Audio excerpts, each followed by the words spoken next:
Hey, good afternoon, neighbor. I am really glad you stopped by today. This afternoon, I'm going to be talking about crafting supplies. Things that you might have on hand, things that you've picked up over the holidays for all the clearance items that are out there. But before I get started, I'd like to welcome all of my new subscribers. Welcome to the channel, and I hope you find some useful information on my channel.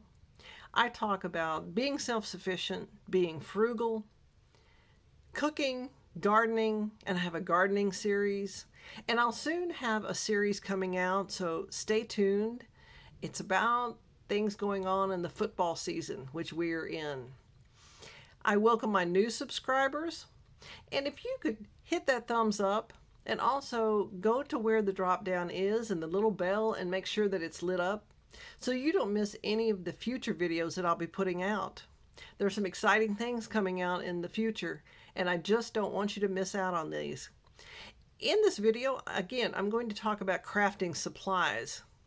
As you see, there's a hot glue gun. It's like a mini hot glue gun. It takes the smaller glue sticks, and so it's easy to store, it's easy to use. It heats up, but it cools off quickly because it's small. You have on the right, you have some beads that I got a long time ago at MJ Designs, and they were on clearance at the time. You can sew with them, you can hot glue them down if you want, you can wrap things with these beads just to make a decoration. The bells, the jingle bells I call them, these were purchased at the Dollar Tree a few years back, and so they were $1. 6 for $1 is not bad. They're very large, and so you can use them in a variety of ways. Also, you see to the left a bag of sequins, gold sequins, and these were purchased at a local craft store, obviously on clearance after the holidays. And you can sew with these. You can see there's a small hole in the sequin, so you can sew these sequins onto something. You can glue them down. You can put them inside a glass container and seal it like a holiday decoration to hang on your tree.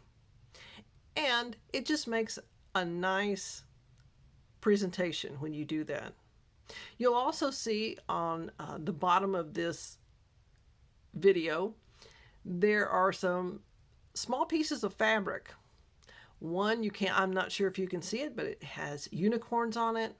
Then there's some bumblebees, and you have some Christmas fabric out there, and you have an American flag. The American flag is actually a bandana. There are so many crafts out there that you can do with bandanas. Check with your local craft store to see what you can do with bandanas. You can wrap gifts, you can sew them together, you can make cat or dog clothes or just a bandana around their collar for decoration to dress them up. And the Christmas fabric is just fabric. You can sew with it, glue with it. These make great Christmas decorations also.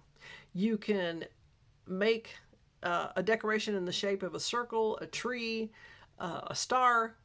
You can stuff it. And then if you would like, before you stuff everything and sew it all together, you can sew some of the sequins on there. Maybe add a big bell or a smaller bell at the bottom. You can take these bells and you can make, I call them a door alert or a door chime.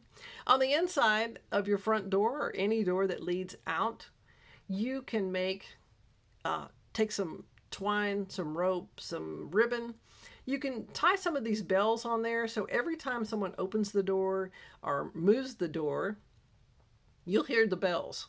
So you're going to know if someone's either going in or out, or in some cases, if you have a cat or a dog, you need to be careful that they can't get to things that they might chew on or swallow. So that's a cautionary item. Don't let the dogs or the cats get to these items so they can chew on them. The cats might like to play with the bells hanging on the rope. That's always fun. It's like a new toy. I use large bells so they won't be able to swallow them. the cats. They can play with them, and once they're tired of that, I can always switch them out.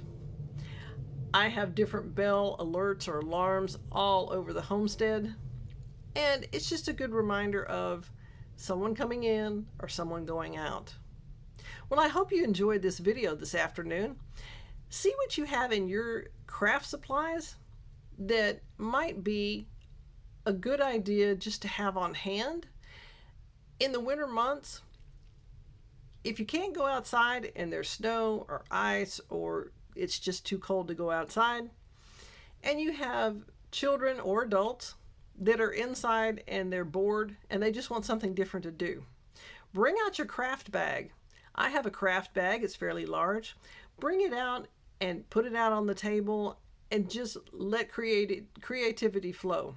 Whatever people want to do, let them do. That's a good activity for at least a couple of hours. So, neighbor, I'm really glad you stopped by. Again, in the comment section, let me know what you have in your craft bag. What crafts did you do for the previous holiday season? What crafts are you thinking about doing, if any, for Valentine's Day? Any holiday coming up. You can even do crafts at a birthday party. You can have a table and have things lined up, and the birthday people that come in for the birthday party, they can do crafts, take them back with them, and that can be one of their goodie bag gifts. It all depends on how creative you want to get. Thank you so much for stopping by, and I hope to see you soon.